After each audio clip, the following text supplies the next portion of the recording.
So welcome to Saksham SSC guys. This is my new video on computer knowledge. So पिछली video हमने करी थी जिसमें हमने थोड़ा कंप्यूटर के बेसिक्स जो होते हैं और कैसे टाइप के क्वेश्चंस आ सकते हैं एसएससी सीजीएल टीयर 2 एग्ज़ाम में, वो हमने देखा था। तो काफ़ी चीज़ें हमने टच की थी उसमें। हमने फुल फॉर्म्स थोड़ी सी देखी थी, हमने देखे थे थोड़े से शॉर्टकट्स कौन से होते हैं, और भी हमने 2-4 चीज़ें देखी थी। जैसे हमने मेमोरी के बारे में भी पढ़ा था। जैसे मेमोरी जो आपकी होती है केबी में कितने बाइट्स होते हैं, बाइट्स एक्चुअली में क्या होता है, बिट्स जो होते हैं, कितने बिट्स एक बाइट बनता है, कितने बाइट से केबी बनता है, कितने केबी एक एमबी या फिर जीबी बनता है। तो आज हम वही अपनी सीरीज़ कंटिन्यू करेंगे, थोड़े बेसिक्स और देखेंगे।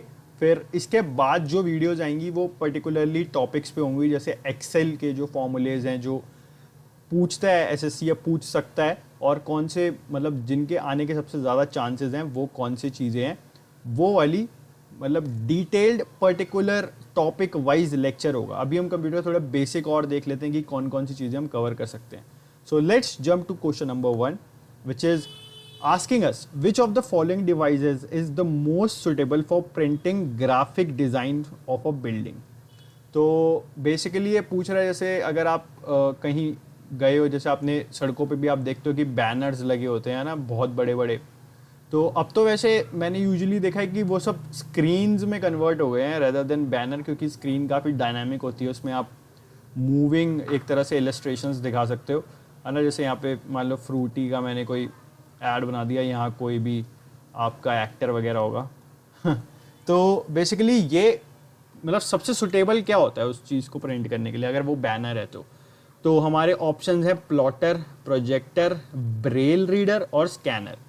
तो ऑब्वियसली भाई स्कैनर तो नहीं होगा प्रिंट करने के लिए, ऑप्शनल मिशन देखिए। ब्रेल रीडर क्या होता है? ब्रेल रीडर बेसिकली आपका जो आपकी जो ब्लाइंड लोग होते हैं उनकी जो लैंग्वेज होती है, बेसिकली एक तरह से ब्रेल डॉट्स में वो सीख पाते हैं, है ना, कुछ भी लैंग्वेज वो रीड ऐसे करते हैं, तो उस चीज़ को ब्रेल रीडर कहते हैं। स्कैनर से हमें पता है कि इनपुट डिवाइस है स्कैनर, इसमें हम अपने डॉक्यूमेंट्स स्कैन करते हैं और फिर वो एक तरह से मेमोरी में अपनी स्टोर करते हैं। प्रोजेक्टर क्या होता है? प्रोजेक्टर होता है, आपको पता ही होगा, प्रोजेक्टर एक आउटपुट डिवाइस है। वैसे आउटपुट इनपुट भी कह सकते हो आप, क्योंकि टच स्क्रीन प्रोजेक्टर्स भी होते हैं। तो अगर आप किसी चीज़ में टच कर दोगे और वो एक, जैसे मान लो आप कर्सर हिला रहे हो, है ना, टच करके, तो वो एक तरह से इनपुट भी ले रहा है आपका, बट यूजुअली आउटपुट डिवाइस होता है प्रोजेक्टर, क्योंकि वो स्क्रीन प्रोजेक्ट कर रहा होता है आपकी। प्लॉटर को हम यूज़ करते हैं प्रिंटिंग में, जो कि graphic design of a building. तो बेसिकली इस चीज़ को आपको याद रखना है कि अगर ऑप्शन में कहीं प्रिंटर भी हो, है ना, कोई डिफरेंट टाइप के प्रिंटर्स जैसे होते हैं, आपका डॉट मैट्रिक्स वगैरह होते हैं ना, तो वो सब आपको एलिमिनेट करने हैं। प्लॉटर ही हमेशा यूज़ करना है जब भी बात हो रही है graphic design for a building, है ना, फॉर अ बिग बैनर, तो उसके लिए हम प्लॉटर का यूज़ करते हैं। तो प्रिंटिंग की बात हो रही है तो देख लेते हैं थोड़े प्रिंटर्स जो होते हैं हमारे, काफ़ी टाइप के प्रिंटर्स होते हैं और उस पर भी क्वेश्चन आते हैं। तो कौन कौन से हमारे प्रिंटर्स होते हैं? तो जैसा आप देख पा रहे हो अपनी स्क्रीन पे, तो ये बेसिकली 3 टाइप के डिफरेंट प्रिंटर्स मैंने देखे। आपने ये तीनों ही देखे होंगे कहीं ना कहीं, और मैं आपको बताता हूँ आपने कहाँ कहाँ देखे होंगे। तो ये पहला वाला है ना, इसको कहते हैं हम इंक जेट प्रिंटर, जो बेसिकली कुछ लोगों के घर में भी होगा, या आपको मतलब साइबर कैफ़ेज़ वगैरह में, या फिर आप कहीं पे फ़ोटोकॉपीज़ कराने जाते हो तो वहाँ पे अगर आप प्रिंट में, आपको कलर प्रिंट चाहिए होता है, कलर प्रिंट आपको पता होगा महंगा होता है ब्लैक एंड वाइट से, तो आप ये वाला प्रिंटर यूज़ करते हो, इसको हम कहते हैं इंक जेट प्रिंटर। तो बेसिकली ये जो है हाई रेजोल्यूशन की जो कलर इमेजेस होती है उसके लिए ये इंक जेट प्रिंटर हम यूज़ करते हैं। अब ये वाला प्रिंटर कौन सा है भाई? तो इसको हम कहते हैं लेज़र प्रिंटर, ठीक है। हमको आपको पता होगा जब आप जैसे आधार कार्ड वगैरह फ़ोटोकॉपी कराने जाते हो, है ना, तो उसमें वो एक इसका ये खोल देता है, ये ऊपर वाला हिस्सा जो इसका ये वाला हिस्सा, ये पार्ट खुलता है, ये ओपन अप होता है, इसके बाद अब आधार कार्ड कोने में चिपकाते हो अपना, और फिर एक तरह से लेज़र, ग्रीन सी लेज़र दिखती है अंदर से जाती हुई, तो लेज़र प्रिंटर कहते हैं। इसमें यूजुअली हम जो है अपने ब्लैक एंड वाइट डॉक्यूमेंट्स जो होते हैं उसको प्रिंट करवाते हैं लेज़र प्रिंटर के थ्रू। अब ये कौन सा प्रिंटर है? ये आपका है dot matrix printer. Dot matrix printer, अब ये कहाँ यूज होता है? तो जैसा आप देख सकते हो यहाँ पर, इसमें ना ये इसका एक मूविंग पार्ट होता है, जैसे लाइन बाय लाइन ये एक तरह से लिखता जाता है। इसको यूजुअली रिसीप्ट्स बनाने में यूज करते हैं। तो अगर आपने कहीं पे नोटिस किया होगा हॉस्पिटल्स वगैरह में भी, तो रिसीप्ट्स वो जो आपको एंड में देते हैं, तो उसमें वो यही वाला प्रिंटर यूज करते हैं। इसको हम कहते हैं डॉट मैट्रिक्स प्रिंटर। तो जब भी अगर क्वेश्चन में आ जाए कि मूविंग, मतलब क्वेश्चन ऐसे फॉर्म हो सकता है कि printer which use a moving part which is moving right to left, है ना, एंड प्रिंटिंग सम रिसीप्ट्स, तो आप उसमें डॉट मैट्रिक्स प्रिंटर आपका आंसर होगा। और इसमें एक और चीज़ ध्यान रखनी है कि ये रिबन का यूज़ करता है ना, ये रिबन का यूज़ करता है, कलर्ड रिबन का, यहाँ पर इस चीज़ को एक तरह से चीज़ें प्रिंट करने में, नंबर्स वगैरह या जो भी टेक्स्ट वगैरह प्रिंट करने में ये रिबन का यूज़ करता है। तो थोड़े और प्रिंटर देख लेते हैं। जैसे इस प्रिंटर को कहते हैं हम थर्मल प्रिंटर। तो ये आपने देखा होगा कि काफ़ी जगह जहाँ पर आप पार्किंग वगैरह जाते हो तो उनके हाथ में प्रिंटर्स टाइप होते हैं जिससे रिसीट निकलती है ना। तो ये बेसिकली एक पेपर होता है जिसपे हीट सेंसिटिव पेपर होता है। हीट सेंसिटिव पेपर पे इस प्रिंटर का यूज़ करके इसमें कोई टेक्नोलॉजी होती है जिससे ये ब्लैक आपका पूरा इसमें इंक आ जाती है, और इससे मतलब बिल्कुल ये हैंडी होता है। तो ये जल्दी काम आता है, रिसीप्ट्स निकालने में ही काम आता है ये भी। और अब राइट साइड आप देख सकते हो, इसको हम कहते हैं 3D प्रिंटर, जिसमें आप इस चीज़ का ध्यान रखना है कि ये भी एक तरह का रिबन यूज़ कर रहा है और जिससे ये एक 3D कैरेक्टर यहाँ पर बना रहा है। यहाँ पे हल्क है और इंस्टा पे एक पता नहीं पेज है क्यूट सा जिसमें वो सारे के सारे पॉकीमोन्स बनाने की कोशिश करता है। तो मुझे याद नहीं है, कमेंट सेक्शन में बताना वो पेज कौन सा है उस बंदे का। तो वो भी 3D प्रिंटर का यूज़ करके ही दिखाता है कि वो कैसे अलग अलग पॉकीमोन्स बनाता है। तो अपने नेक्स्ट क्वेश्चन की तरफ मूव करते हैं, जो पूछ रहा है कि which of the following options is a secondary storage device in a computer. ठीक है, तो सेकेंडरी स्टोरेज के बारे में पूछ रहा है। तो बेसिकली यहाँ पे ऑप्शन गिवन है रैम, रोम, हार्ड डिस्क और कैशे। तो इन सब की पहले फुल फॉर्म में आपको बताता हूँ। RAM stands for random access memory, ठीक है। ROM stands for read only memory. Hard disk, आपकी हार्ड डिस्क तो लिखी हुई है। हार्ड डिस्क भी दो टाइप की होती है, एक होती है HDD और एक होती है SDD। और कैशे, आपका कैशे एक तरह का आप कह सकते हो हाईली वॉलेटाइल एक तरह की मेमोरी होती है। तो अब मैं इनका यूजेज बता देता हूँ। पहले तो option secondary storage hard disk हमारी जो होती है HDD या SDD यही, या फिर इसमें आप हार्ड डिस्क में और क्या आ सकता है, सेकेंडरी स्टोरेज में और क्या आ सकता है, पेन ड्राइव आपका सेकेंडरी स्टोरेज में आता है ना। फ्लॉपी डिस्क आपकी सेकेंडरी स्टोरेज में आती है, और आपका जो मेमोरी कार्ड होता है ये आपका सेकेंडरी स्टोरेज में आता है। तो ये सब चीज़ें आपकी सेकेंडरी स्टोरेज में आती हैं। अब ये रैंडम एक्सेस मेमोरी क्या है? रैंडम एक्सेस मेमोरी बेसिकली जैसे आप कभी लैपटॉप वगैरह लेने जाते हो, कंप्यूटर लेने जाते हो, तो आप उसमें पूछते हो कि कितनी GB रैम है, कि 16 GB रैम है या 8 GB रैम है ना। तो बेसिकली ये रैम का मतलब होता है, जैसे मैं ये पर्टिकुलर सॉफ्टवेयर यूज़ कर रहा हूँ अभी, माइक्रोसॉफ्ट पावर पॉइंट। तो बेसिकली पावर पॉइंट को जितनी रिक्वायरमेंट है मेमोरी की चलने के लिए वो है रैम। तो जितनी ज़्यादा आपके पास रैम होगी उतने ज़्यादा बड़े सॉफ्टवेयर्स आपका सिस्टम हैंडल कर पाएगा। तो यही होता है बेसिकली रैम का मतलब। रैम ज़्यादा मतलब ज़्यादा जो हैवी सॉफ्टवेयर्स होते हैं जैसे फोटोशॉप, है ना, और आपका एडोबी आफ्टर इफेक्ट्स, या फिर कोई हाई गेम आप खेलते हो, हाई पावर गेम खेलते हो, तो उसमें भी रैम आपकी ज़्यादा अच्छी होती है। रैम कम है तो आपका सिस्टम मल्टीटास्किंग करने में मतलब लैग करने लग जाता है। तो वो इसलिए करता है क्योंकि आपकी रैम कम है, आपने ज़्यादा सॉफ्टवेयर्स खोल रखे हैं और उतने सॉफ्टवेयर्स आपका जो है सिस्टम है वो ले नहीं पा रहा, हैंडल नहीं कर पा रहा, उतनी मेमोरी नहीं है उसके पास, उतनी रैंडम एक्सेस मेमोरी नहीं है। रोम क्या होता है? रोम होता है रीड ओनली मेमोरी। अब रीड ओनली मेमोरी क्या होती है? तो बेसिकली जैसे आपने HP का लैपटॉप लिया है तो इसके अंदर जो ऑलरेडी सेट ऑफ फंक्शंस हैं, जैसे इसका एक बायोएस होता है ना। बायोएस क्या होता है? बायोएस आपका होता है, BIOS stand for basic input output system. तो बेसिक इनपुट आउटपुट सिस्टम मतलब जैसे ये आपने PC ऑन करा है ना, जैसे ये आप ऑन करते हो, शट डाउन करते हो, तो ये सब कोई सॉफ्टवेयर थोड़ी है, ये तो ऑलरेडी आपके PC को पता है ना, ऑलरेडी इसमें इंस्टॉल्ड है। तो ये सब HP वालों ने ऑलरेडी आपको इंस्टॉल करके दिया हुआ है इनपुट आउटपुट सिस्टम आपका, कि आप कोई भी चीज़ इनपुट करोगे उसके लिए आपको सॉफ्टवेयर की ज़रूरत थोड़ी है, आपने करी, वो चल रहा है आपके सिस्टम में दिख रहा है। तो ये सब जो फंक्शंस हैं, ऑलरेडी फंक्शंस आपके सिस्टम में इनेबल्ड हैं, वो सब रीड ओनली मेमोरी में स्टोर है ना, वो सब रोम में स्टोर है। अब इन दोनों में एक कॉमन डिफरेंस होता है जिससे क्वेश्चन आ सकता है रैम वर्सेस रोम में। तो बेसिकली जो ये रोम होती है, जैसे आपने मान लो कोई चीज़ है ना, आपने कोई चीज़ रैम में स्टोर करी, तो वो परमानेंट नहीं होती, ये नॉन परमानेंट होती है, नॉन परमानेंट। तो बेसिकली अगर हमने कोई प्रोग्राम, मान लो कोई आपने ना पिक्चर, पेंट पे पिक्चर कोई ड्रॉ करी, आपने रैम में सेव कर दी, तो बेसिकली जैसे आपका शटडाउन हो गया सिस्टम, तो आप वापस ऑन करोगे तो वो आपको नहीं मिलेगी वहाँ पर। बट अगर आपने वो रोम में करी होती तो वो आपको मिलती, क्योंकि रोम हमारी परमानेंट मेमोरी होती है। क्या होती है? हमारी परमानेंट मेमोरी, ये आपको ध्यान रखना है। अब चलते हैं नेक्स्ट क्वेश्चन की तरफ, जो पूछ रहा है कि which of the following is not an input device. ठीक है, नॉट एन इनपुट डिवाइस, तो इनमें से इनपुट डिवाइस कौन कौन से है? लाइट पेन एक इनपुट डिवाइस है ना, पेन से तो इनपुट ही दे पाओगे आप। प्लॉटर, मैंने आपको बताया था अभी, प्लॉटर हमने पिछले क्वेश्चन में पढ़ा कि plotter is an output device. क्यों आउटपुट डिवाइस? क्योंकि ये जो है, जो ग्राफिक्स लगे होते हैं बड़े बड़े बिग बिल्डिंग्स में, है ना, बैनर्स टाइप लगे होते हैं, वो बनाने में हेल्प करता है। ट्रैक बॉल आपकी एक तरह का इनपुट डिवाइस है। टच स्क्रीन आपका इनपुट डिवाइस, आप टच कर रहे हो, इनपुट दे रहे हो।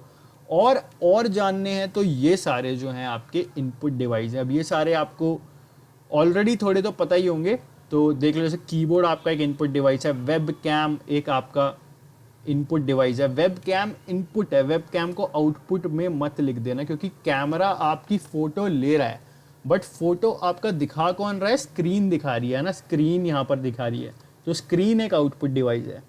सिमिलरली प्रिंटर सारे आउटपुट होते हैं। प्लॉटर हमने देख लिया पहले ही, लेज़र प्रिंटर। स्पीकर्स, साउंड हमको सुनने को मिलता है।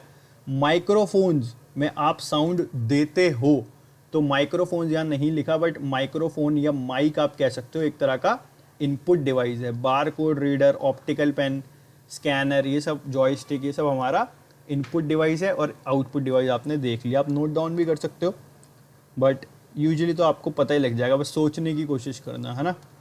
नेक्स्ट क्वेश्चन की तरफ चलते हैं, जो पूछ रहा है कि इन computer field what does LIFO stands for. So LIFO basically stands for last in first out, which is option number 3। तो इसका मतलब क्या है?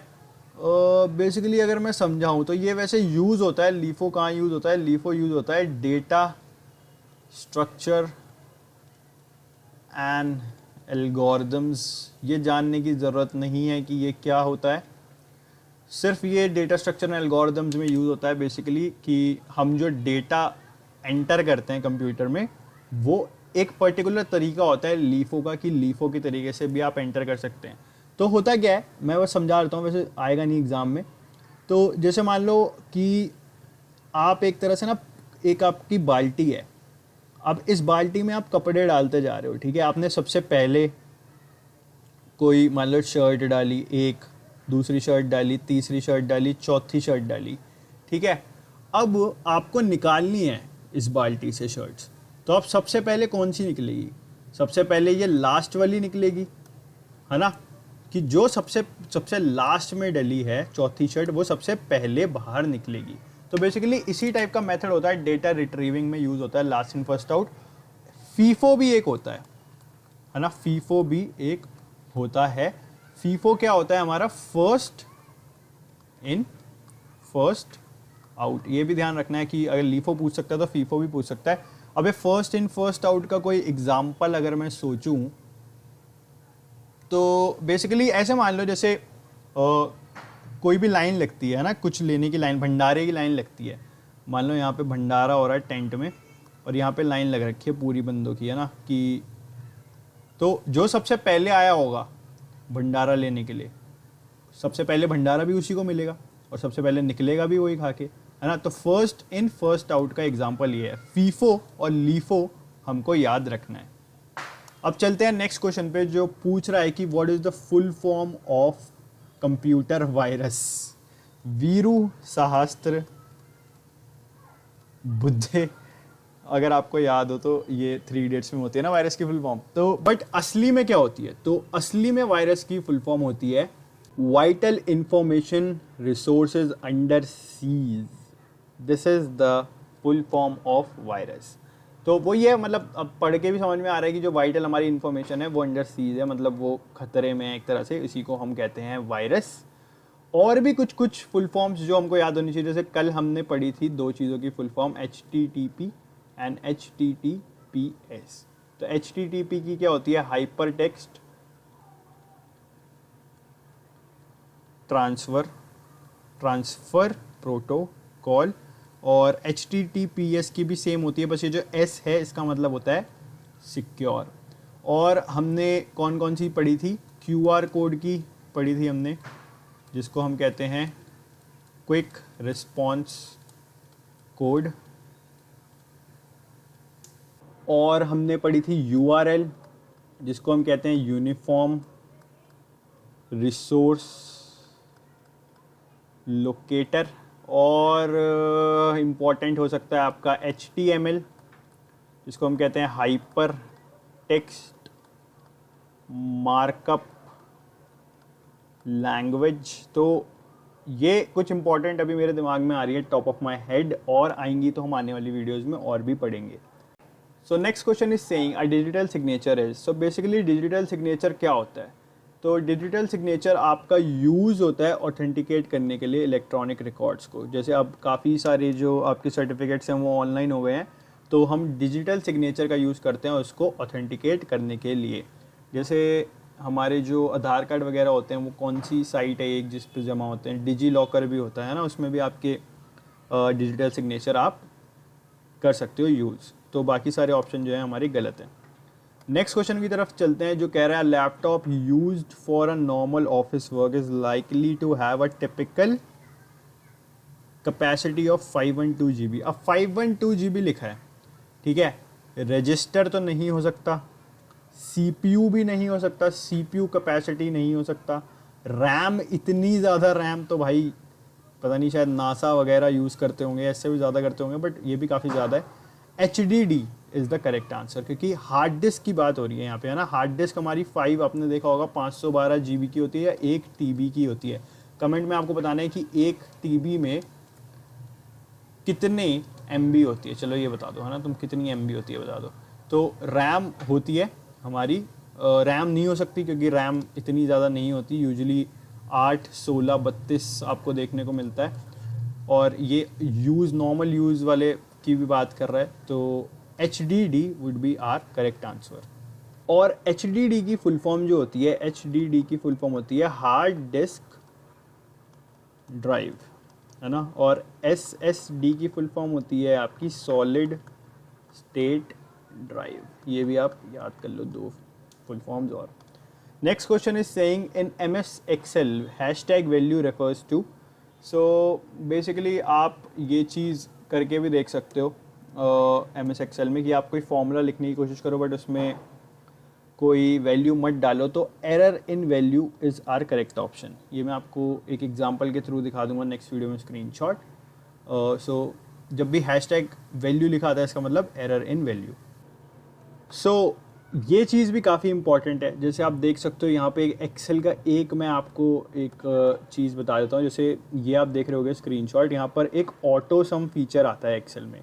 तो इसके अंदर कौन कौन सी चीज़ें आती हैं ये आपको पता होना चाहिए, क्योंकि क्वेश्चन ऐसे आ जाता है कि मैक्स फंक्शन कम्स अंडर करके आ जाएगा ना, मैक्स फंक्शंस कम अंडर, और वो ऑप्शन में दे देगा रिसेंटली यूज्ड, फाइनेंशियल, लॉजिकल। तो ये सब नहीं होगा, ये ऑटो सम के अंदर आएगा। तो बेसिकली ये आपको याद होना चाहिए, ऑटो सम के अंदर आता है sum, average, count numbers, max, minimum. तो ये काफ़ी इंपॉर्टेंट है।